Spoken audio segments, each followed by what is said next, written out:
Funding for This Is Nashville comes from you, our listeners, and Amazon, proud sponsor of WPLN's daily show, This Is Nashville, engaging our differences so we can discover our unity. More on Amazon's community work at aboutamazon.com. I'm Khalil Ekalona, and this is Nashville.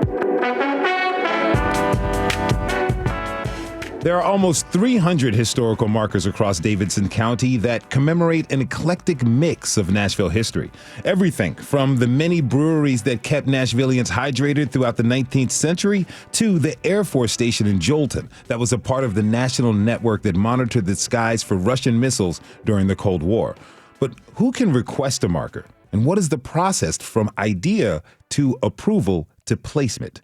Joining us now to discuss the evolution of historical markers is Jessica Reeves, a historic preservationist with the Metro Historical Commission and administrator of the Historical Marker Program for Nashville. Jessica, welcome to This is Nashville. Hi, thank you so much. So glad to be here today. Glad to have you here with us. So, you're a historian and a preservationist, and you oversee the Historical Marker Program for the city. Tell us, what is the significance of these markers, and why is it important as a city that we have these markers? So this program actually predates even the Historical Commission. So the very first markers that were ever put up in the city, the funding actually had to go through the Parks Department because the city recognized even back in 1967, 68 that it was really important to tell our story, to remember our history and our past. So I'm just so thrilled to get to be part of this and to get to be part of commemorating. Sometimes events that are very, very long past, parts of the Civil War, Battle of Nashville, our earliest parts of our history here in the city, to more recent things, people who passed away, just within the past few years. We put up a marker for John Lewis a year after his passing.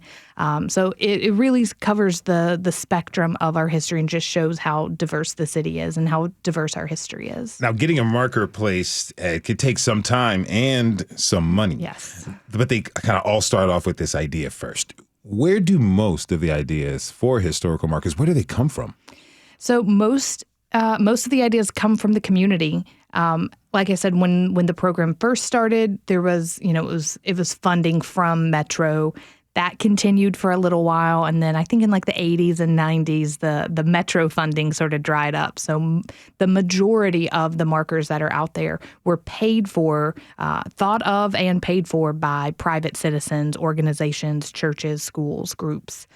We do occasionally get funding from Metro, again, to be able to do those markers, but we still try to go out to the community, and we keep a running list, actually, whenever people come to us with an idea, but they don't have the funding for it. As long as it meets our criteria and it's serving an underrepresented part of our history, we put it on that list and we say, if we ever get funding, then we will pursue this marker. So most of these markers were brought forward by just regular people. Now, you said something that you go out into the community. Have you ever gone out to different neighborhoods, different communities across Nashville and said, is there anything historical here? Is there anything that you feel people who are coming to Nashville or who live here should know about this particular area?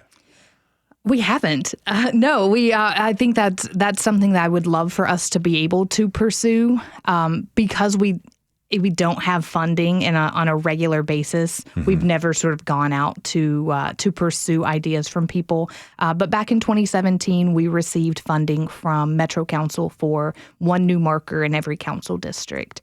And so for that, we were, and each council member got to pick that marker. Okay. So in that way, we were really engaging with the public. We would meet with a council member. We would go with sort of our list, but we don't really know all of these communities as well as the council members do. So we would take them a list, and then they would take them back to their communities, or we would work with them in going back to neighborhood associations, historical societies, churches, things like that. And we would sort of engage in that process of, do we want to pick something from this list? Is this list even a good list? Mm-hmm. Do you guys know some secret history that we don't know anything about?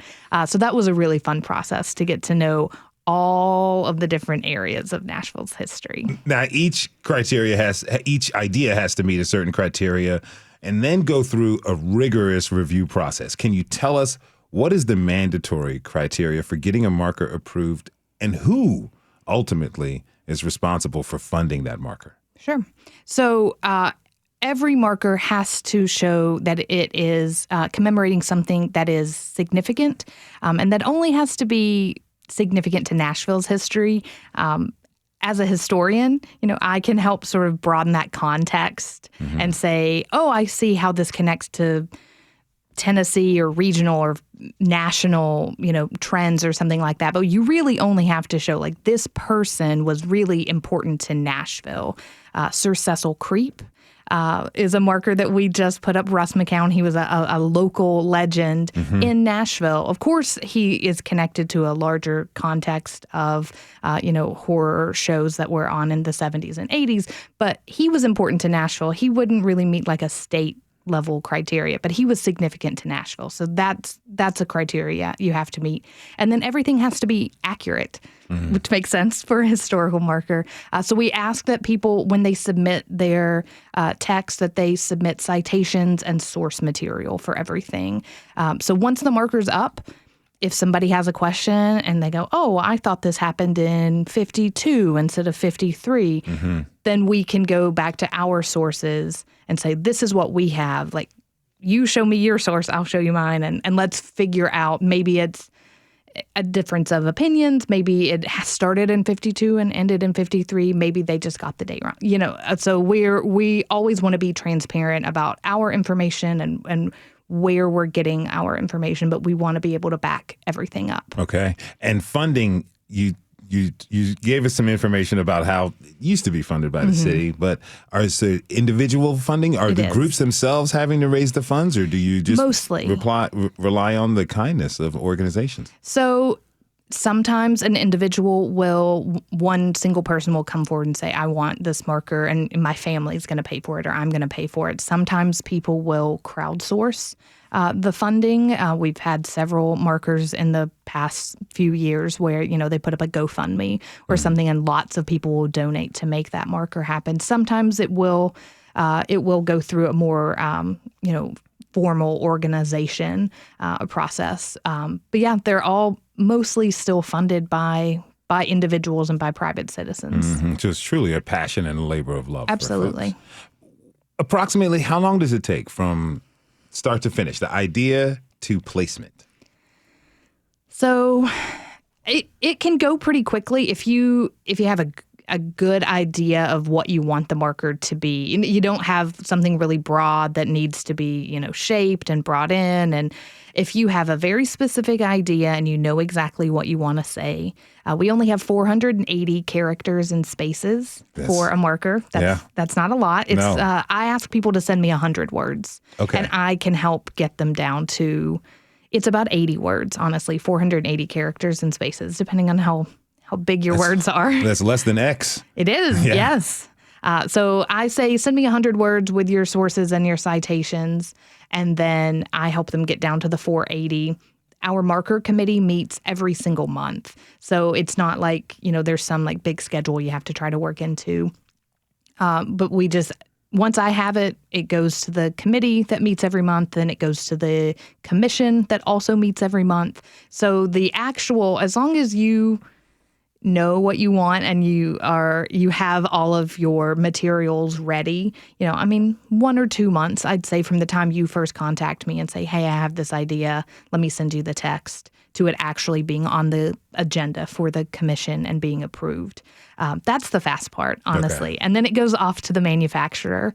We've used the same manufacturer, CWA Studios in Marietta, Ohio, since the beginning of the program.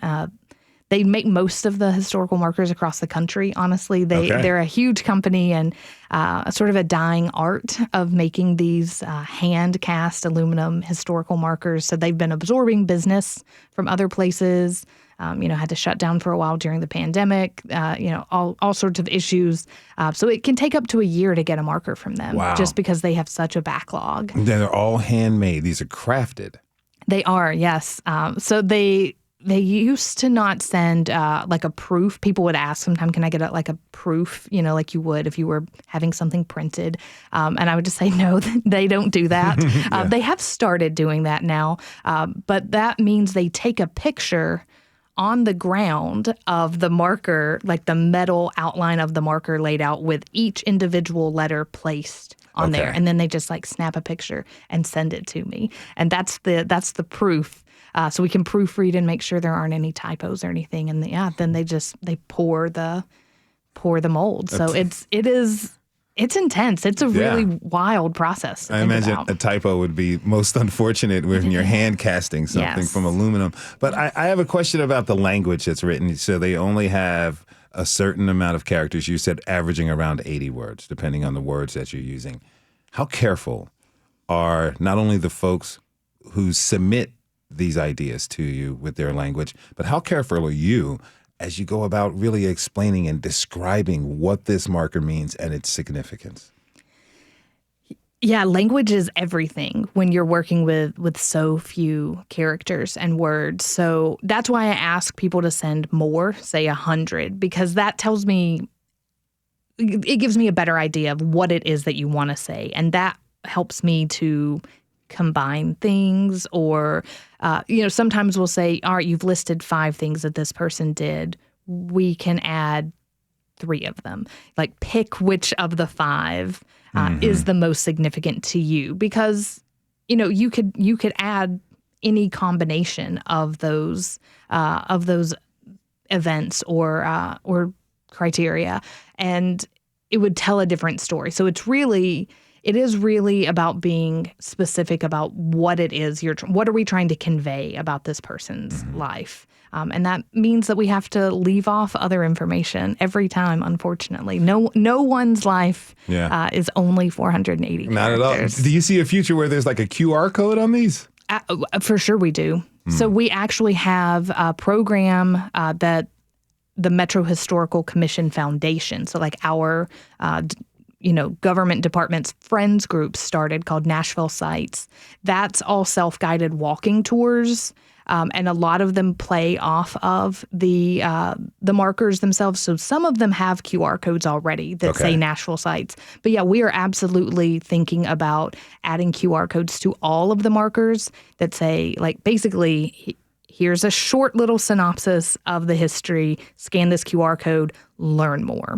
Go to this website and really dive deep into this history. Now, I understand typically the commission, wants to wait 50 years between the time when a person dies or a significant event happens to when the marker is placed. Is that a hard and fast rule?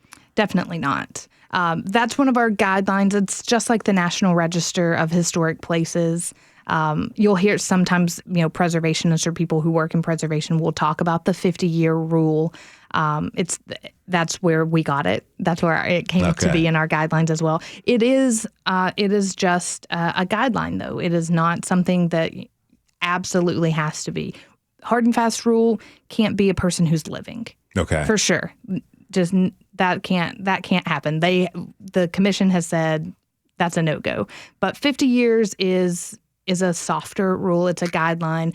And so if you're going to say we should make an exception for this rule, then you just have to prove that it's exceptional, right? Like I said, John Lewis got a marker a year after he passed away. Yeah. I think we can all understand that his life and the things that he did and his impact on Nashville was exceptional. So that's why the exception to that rule was made. Okay, so we know that they're funded mostly privately. How much does a marker cost? So they're over $3,000 now. Yeah, and the prices have gone up over the past few years, just like with everything. It started off when I started doing this 7 or 8 years ago, they were like $2,000. They're between $3,300 and $3,800 now, just depending on sometimes sometimes people will want to write, they'll want to pay extra and they'll want to write extra. And the text will be different on each side of the marker. So that costs more money. We've also had, you mentioned the breweries at the beginning.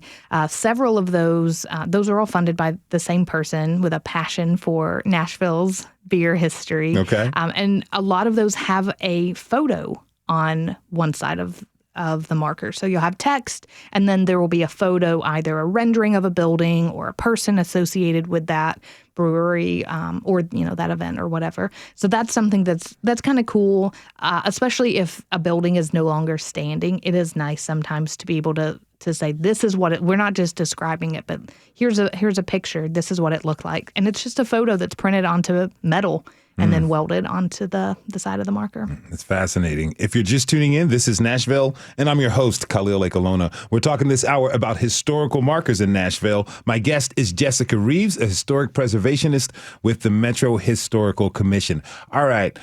What about replacements? I'm sure sometimes they get damaged. Sometimes, unfortunately, they may get vandalized by folks. Talk to me, answer two questions for me. How often are you dealing with cases of vandalism? And also, what's the replacement process like?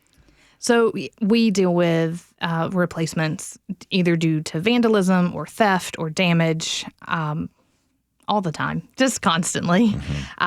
Either markers are really far out, on some country road, and who knows when it got hit. I can go back on Google Maps and sort of see that street view and know, well, it was here in April of 2016, but by May of 2018, when they drove around again, it was gone.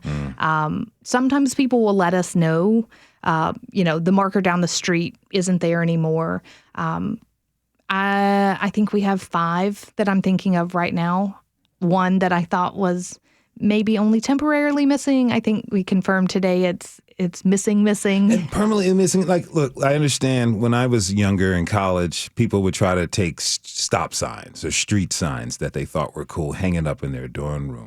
What are people doing with a historical marker? I have no idea. They're so heavy. Yeah. And you'd have to unscrew everything and lift it off of this giant post. It's not going to fit in most people's cars. I think a lot of people hit them with the cars. And if they're just laying there, maybe they eventually get just picked up and thrown aside. I have no idea. I don't know how you could decorate with a historical marker, honestly. But yeah, it happens all the time. So anytime really we get funding from Metro, I would love to spend that money on new markers and telling new stories. But unfortunately, we mostly spend that money on replacing the markers.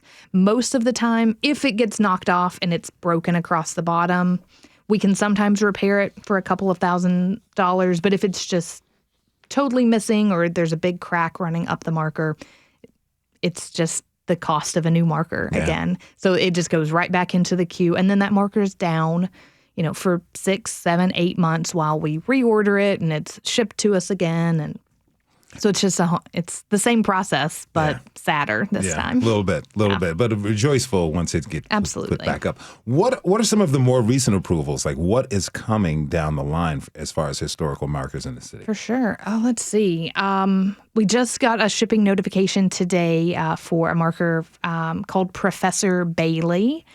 So this is over in East Nashville. It's actually the Nashville Classical Charter School. Used to be the Bailey Middle School. It was named for a traveling music teacher.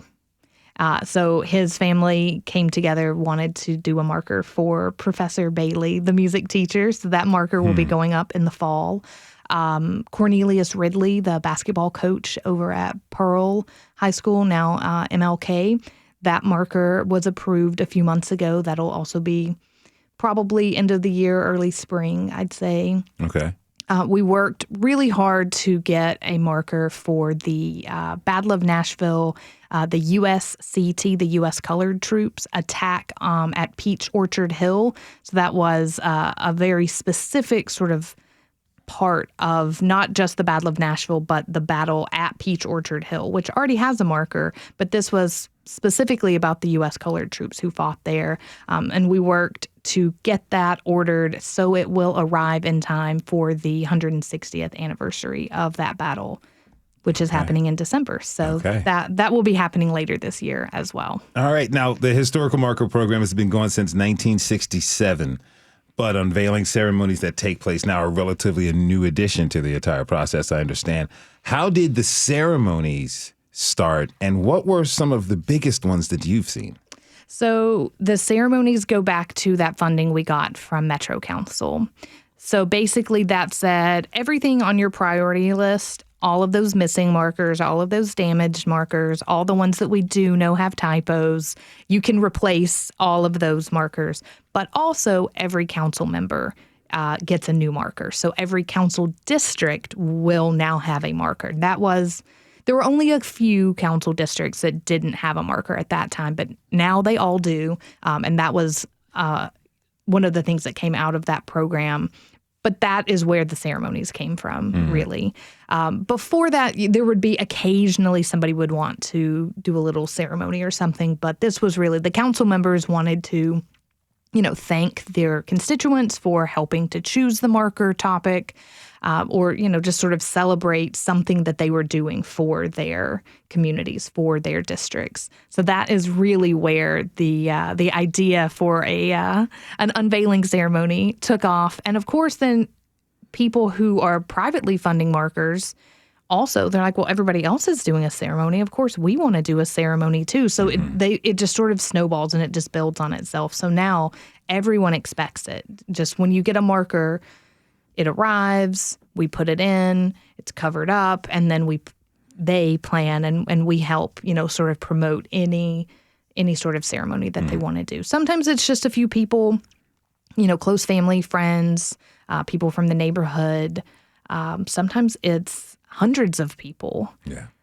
Then that's a really cool thing to get to be part of the John Lewis ceremony. There were definitely over 100 people for that. The Riverside Sanitarium, the Riverside Hospital marker, that was back in 2018. I think you're going to talk about that later on in the program. Yes. That was one of the largest. I'd say there were over 200 people. It was held in the church. There was a drum line that came through. I mean, there were elected officials everywhere. Anytime we're doing a ceremony in an election year, I always know the ceremonies are going to be a little bigger. Okay. Going to be a lot of hands to be shaken at those ceremonies, because it's such a joyful thing to get to be part of. Anyone running for anything wants to be there, wants to be seen and seen celebrating Nashville's history. You mentioned joy, and listeners, they can hear it, but they can't see how happy you are talking about this. Last question for you then. What makes you do this work, preserving this history? Why do you do what you do? Wow. I sort of fell into the marker program specifically. I was drawn to history. I love telling stories. I love asking questions more than anything, though. That's what really took me to history and to preservation.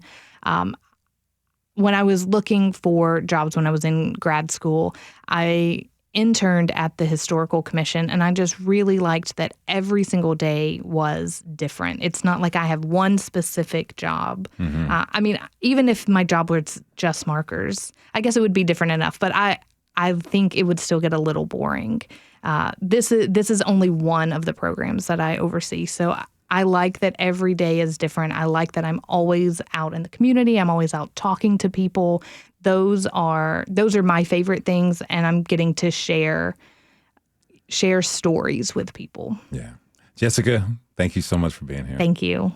Jessica Reeves is a historic preservationist with the Metro Historical Commission and administrator of the Historical Marker Program for Nashville. All right, we're going to take a short break. When we come back, we'll be speaking with John Bridges, author, amateur historian, and member of the Historic Marker Committee about one of the commission's most recent marker plantings, the Warehouse 28 on Franklin Road. Stay with us. This is Nashville.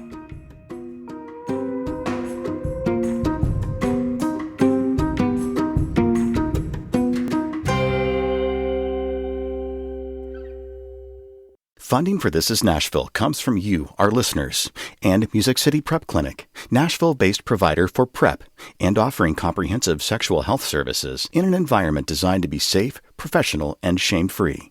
Learn more at musiccityprep.org. I'm Khalil Ekalona, and this is Nashville. Welcome back. Today we're talking about Nashville's historical markers. Joining us now to talk about a recently placed marker on Franklin Road is author, amateur historian, and member of the Historic Marker Committee, John Bridges. John, welcome back to This is Nashville. Thank you, Khalil. It's always good to be at this table with you. Okay. Really good to see you again, my friend. All right, now the marker was placed earlier this month. It's for Warehouse 28, and it's on Franklin Road. The warehouse, which opened in 1978 and closed in 1995, it's a great example of the range of this program. Now, John, you're responsible for this Warehouse 28 marker. Tell me this. Why did you want to see this particular marker come to life? Well, this marker and this place was very important to me because it really was. Back in 78, I had just come out as gay, really officially come out, and it was where I went. And I met my friends there, and I loved the place. But more important to me, it was a joyous thing to unveil it, but it was also a touching thing because so many of my friends that I met there, a lot of them are dead now because of AIDS. Mm-hmm. And so that was very important to me. You know, we had put up a marker down on Commerce Street in honor of Juanita's and the Jungle, the first gay bars in town, and that was very important. But the warehouse, it was a very important thing to me personally, and it was where Nashville CARES was born. It was so important. You know, I can see how important it was to you. And we did a couple episodes earlier on in This is Nashville's run where we talked about Nashville CARES coming out of Warehouse 28. And a lot of people lovingly simply just called it the warehouse.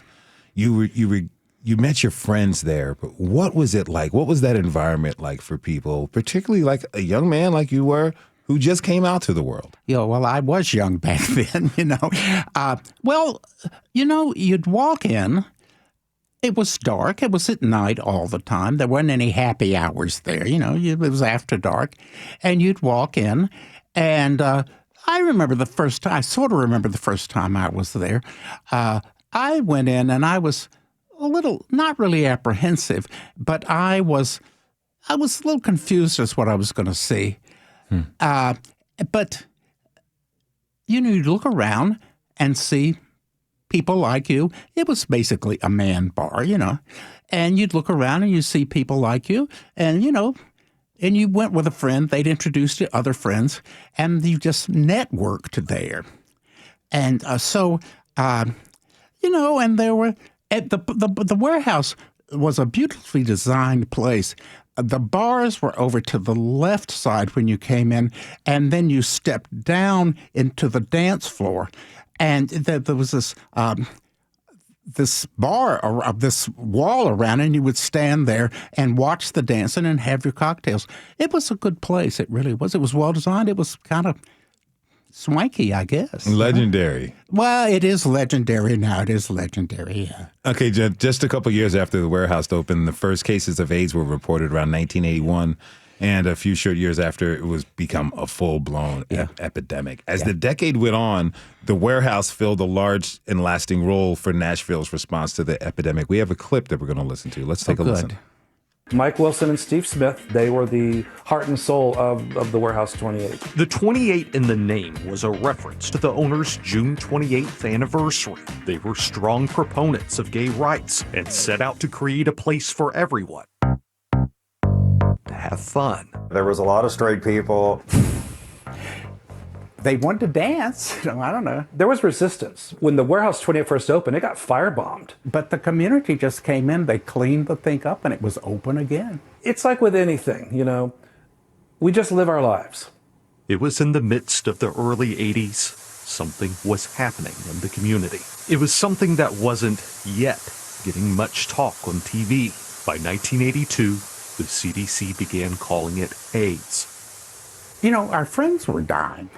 There was a lot of fear. I have lost some close friends. Yeah. In the darkest days, sometimes we go to 2 funerals a week. You just had to be safe, be smart, and, just keep living.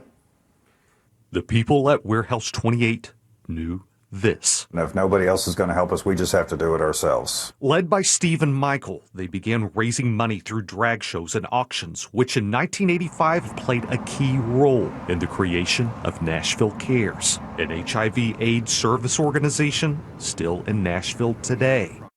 All right, that's a clip from News Channel 5 that we have.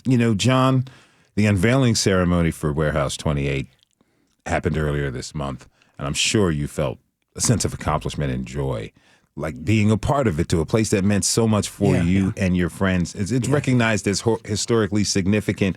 When you listen to that clip, when you think back on your life and the impact that place had for Nashville, what do you think of? Well, I think about the way that the gay world has changed in our relationship to the rest of the world. It was a secretive place. You looked at it. They didn't have their name on the door or anything. You just had to know where it was.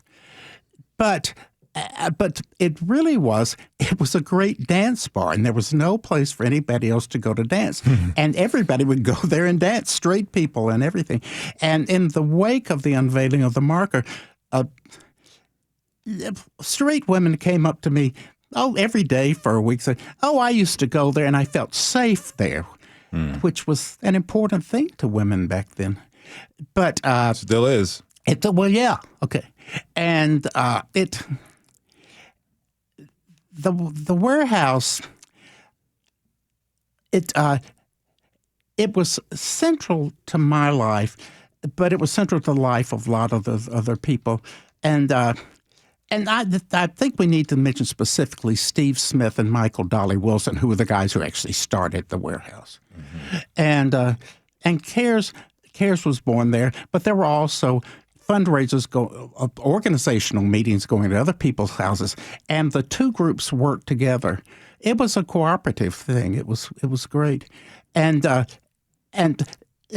always say, and it seems ironic to say it, but I know the gay world has changed incredibly since then. But being gay, it was fun back then. It really was, before AIDS. And AIDS is the thing that built the community. We wouldn't have had a community if it hadn't been AIDS. I really don't think. It's sad to say, but if it hadn't been for AIDS, we wouldn't have all been together like we are now. So from out of this tragedy of AIDS and this epidemic has created a community, and you are commemorating what this special place, Warehouse 28, meant for you and a lot of other people who wanted to be dancing queens went out there. Not dancing queens, they were white people. They were straight people, all that. That's what I mean. Everyone going out there dancing. Okay. It wasn't the pejorative. It was just more like the ABBA song. What do you want younger folks who are not even just solely members of the LGBTQ community, what do you want them to take when they go to see this marker and learn? Well, I would hope that anybody would stop on Franklin Road. It's a kind of difficult place to stop. But I would hope that young people, straight or gay, I would hope that they would understand that gay people existed before the recent good things that have happened. Gay people have been there forever. And that's my hope for it. But I hope that younger gay people, straight people, I hope they'll understand how much work we did for them. It just is. I think some of them have forgotten, the gay marriage is okay now, but same-sex marriage, whatever. But we didn't get here just by the vote of the Supreme Court. That's not how we got here. We were all there for them. And I hope they would be there for us now. John Bridges is an author, amateur historian, and member of the Historic Marker Committee. He was one of the driving forces behind the new marker for Warehouse 28. John, thank you so much for being here again. Thank you, Khalil. All right, we're going to take one more short break. When we come back, we'll be speaking with Bennie Thompson, the founder and chairman of the Riverside Historical Society, and Michael Hubbard, the executive director of the Charles and Etta Dudley Foundation. You can join the conversation by tweeting us at This Is Nashville. We'll be right back.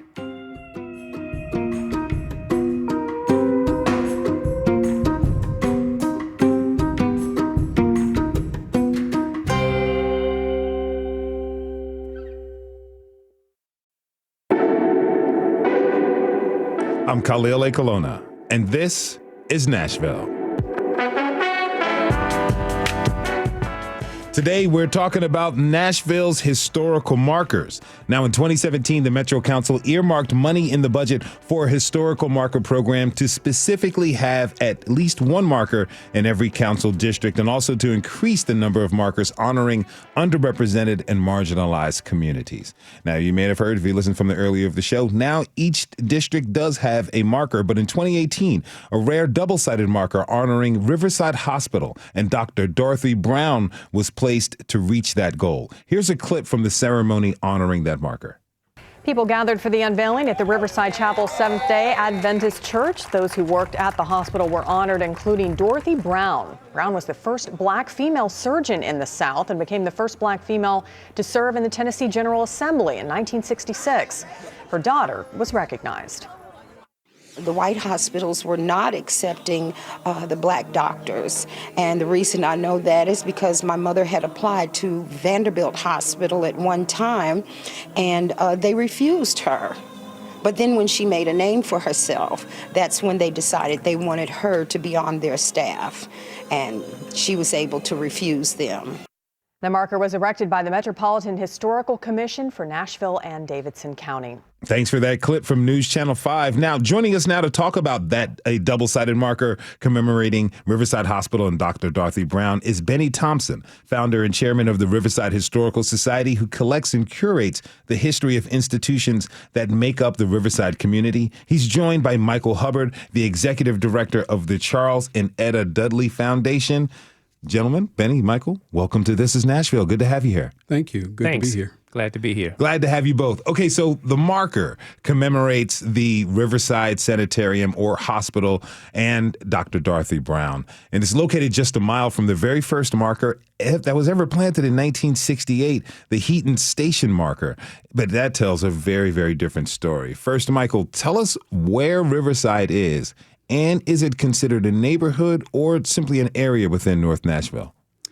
Well, the Riverside campus or community is made up of a couple of different buildings and organizations. But if you're on Trinity Lane and you get to World Baptist Congress Center and you turn right, turn left, the first right is in like a wooded area. You see American Baptist College has a flower display.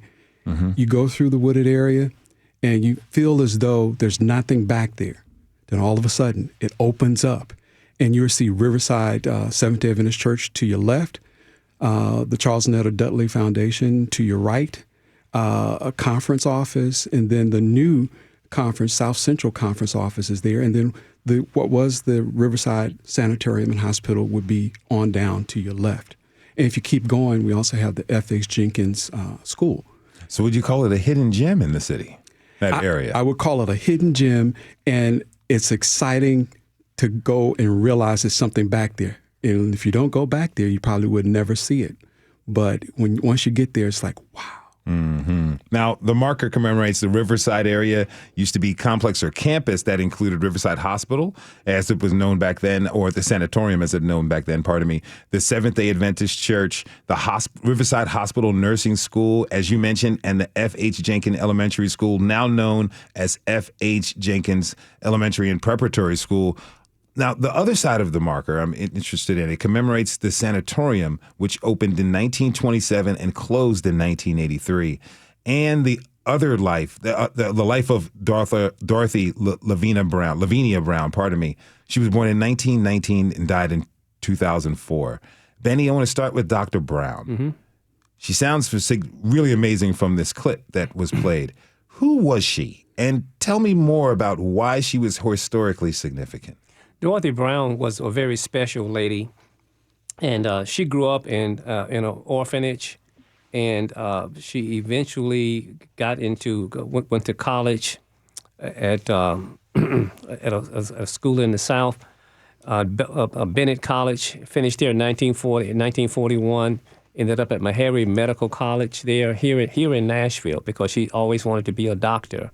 Growing up, she got injured, and she noticed that when they finally got to a doctor, the doctor was able to fix it and make it beautiful. And so from a little girl, 7 years old, she decided she wanted to be a doctor.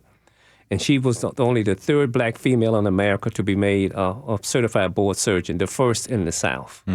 The third in the country, first in the South. The first in the South. Wow. And she was dedicated to her patients as well as to the hospital work, because in those days you had Riverside Hospital and you had Meharry and you had Vanderbilt. And you had the railroad track that divided the city. And if you needed health care in those days, you went to if you were a black person, you went to Riverside or you went to Meharry. And there was an association between Riverside and Meharry. As a matter of fact, she was the clinical rotation program director between Meharry and Riverside, because at the time, Meharry residents were not allowed to practice or to see patients in any of the local hospitals. They had to travel out of the state and out of the city to get the hours and patients that they needed to get their degrees, to finish their degrees. Was that a law that was established? Jim Crow law. I understand. Now, I understand the Riverside Hospital had a different and unique approach to care that they gave. Yes.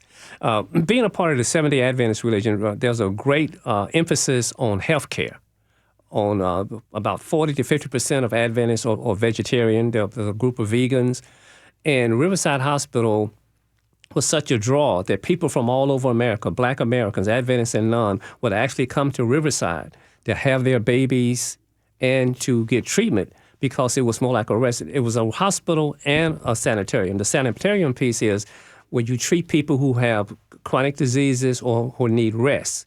And they had a swimming pool, they had tennis courts, they had shuffleboard, they had all the things outside that would encourage people to use their bodies and get some activity. They had hydrotherapy, they had Russian therapy. All these things were designed to make people feel more comfortable and to get them well. So you had black doctors, black dietitians, the whole staff. So this is a really advanced way for the time, an advanced way of giving care to people. Yes. And it's probably care, as you noted, with African Americans from all over the country coming, the only place in the country where they could get this kind of care. Learning all that, Michael, what are your thoughts on the historical significance of the Riverside Hospital and the community and what it meant to the city of Nashville? Well, I think we all need to realize that freedom is community. And if this group of people didn't pull together and offer these services and support people in this religious community, offer to anyone, would they have gotten any help at all? We have countless stories of people who went to hospitals and were turned away and died before they could get medical care. So significantly, they made a difference, not only in individual people's lives, but in the whole community of color. We wouldn't be here today if our parents weren't able to survive through what they survived through. And so, yes, significant, yes. Important, yes. But it's the people who had the foresight, the people who realized that they had to put one foot in front of the other every day in spite of how they were treated or received, made the difference for the whole community. And may I add in also, I don't want to leave out Dr. Carl Dent. He was the first African American to do a internship at LA County Hospital. He was the one of the medical directors for Riverside Hospital, and also he had a private plane. Dr. Dent would fly to different areas around Kentucky, Tennessee, Florida, and Alabama and see patients, and then recommend and bring them back to Riverside Hospital to be treated. So it's kind of like medevac in a way back then. That's interesting. Right. Now Bernie, there's this new marker that you're working on for Riverside. It's for the Pagoda Medicine Building. Absolutely. And that was constructed in 1963. This building, from what I understand, wasn't a part of the original complex. So tell me, how did it get built and who built it? Well, this was Dr. Dent's office. Okay. He came to the hospital as medical director in 1940 and practiced basically at the hospital. Then eventually he decided he wanted to build an office there in that same area. So the office is basically almost right across the street from the hospital. Okay. And so he brought in the architect. I think Michael knows more about this than I do. Benjamin McAdoo designed the building.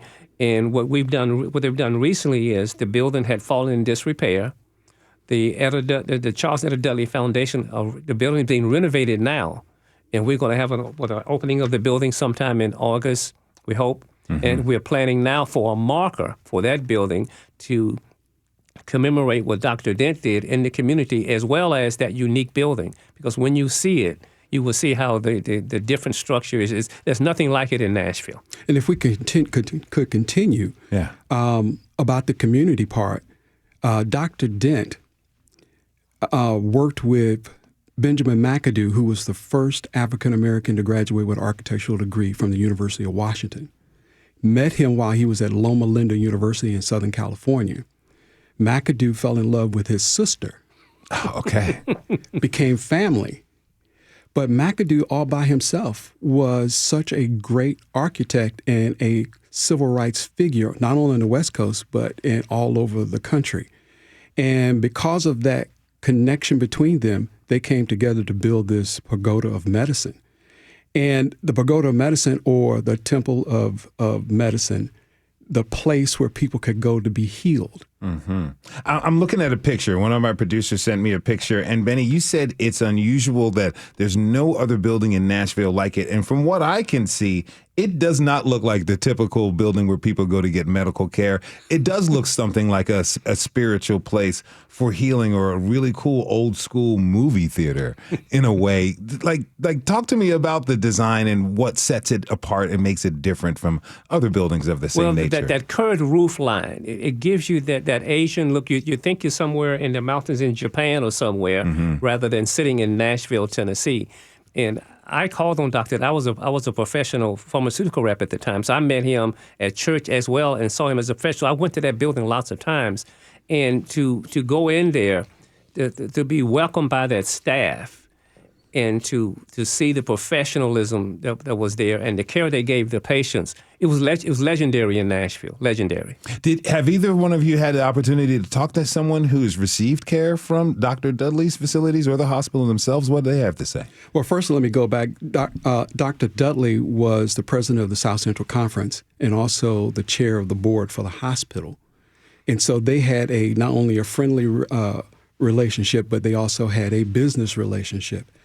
But yes, we have talked to many. There are many people in our church now and all through Nashville who were born at Riverside, or have stories of how doctors couldn't figure out what was wrong with them, and they went to see Dr. Dent, and all of a sudden he would go away and come back and go like, "This is what's wrong with you. Let's start this," and change their lives. Mm-hmm. And once again, these men were transformational. Right. And all happening at the same time, all headed in the same direction, and their main goal was to do what they could for their people. And to honor that, you're creating a marker for it. Any updates on the approval of the marker and when it'll be placed? Well, we're looking at sometime in the next six months or so, we hope. And having just spoken to Jessica after she left your studio a few seconds ago, we brought that up to her again, and she's a part of the process. Okay. So we are working very closely with her. And at the same time, we are looking at trying to have a sort of a reunion for people who have been exposed to Riverside Hospital, our nursing school, the church, as well as the preparatory school. Next year would be the 80th year for Riverside Church to be operating in the Nashville area. Mm-hmm. We are planning a Riverside reunion. We're going to be inviting people from across the country who've experienced the health care here and all the other things to come back to Nashville and celebrate with us the second weekend in October of 2025. Now, Bennie, let me ask you this. 2 institutions of the Riverside Complex are still operational. Yes. The Seventh-day Adventist Church, which started in 1945, and the F.H. Jenkins Elementary School, now known as F.H. Jenkins Preparatory School. What does it mean to have these institutions still thriving? That is amazing, because the school actually started about 1909 as the Edgefield Junction School. Has gone through several name changes, but to still be there and to still be serving the community of Nashville is amazing. And we're very proud of that, and it continues to add to the growth and to the education and to the success of Nashvillians. Michael, I want to ask you this last question. I got about 30 seconds. What do you want future generations to know about this area in Riverside and some of the known and unknown history that's still here in Nashville? Well, Charles and Etta Dudley themselves left a lot of legacy, but their main goal is education and community. And what they want to do is to make a difference so that children and people in the community have a fighting chance to make it.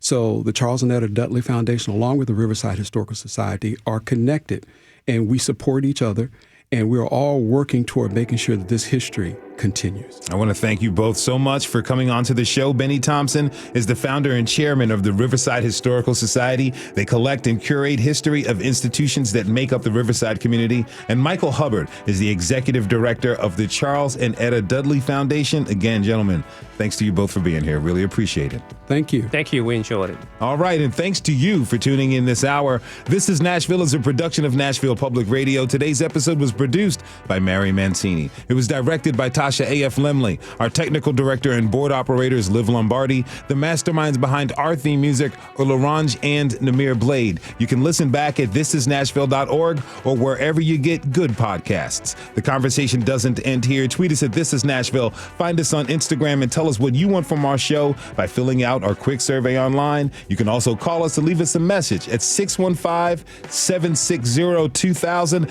Happy birthday to my baby sister, Afi. This is Nashville. I'm Khalil Ekalona. We'll see you tomorrow, everybody, and be good to each other.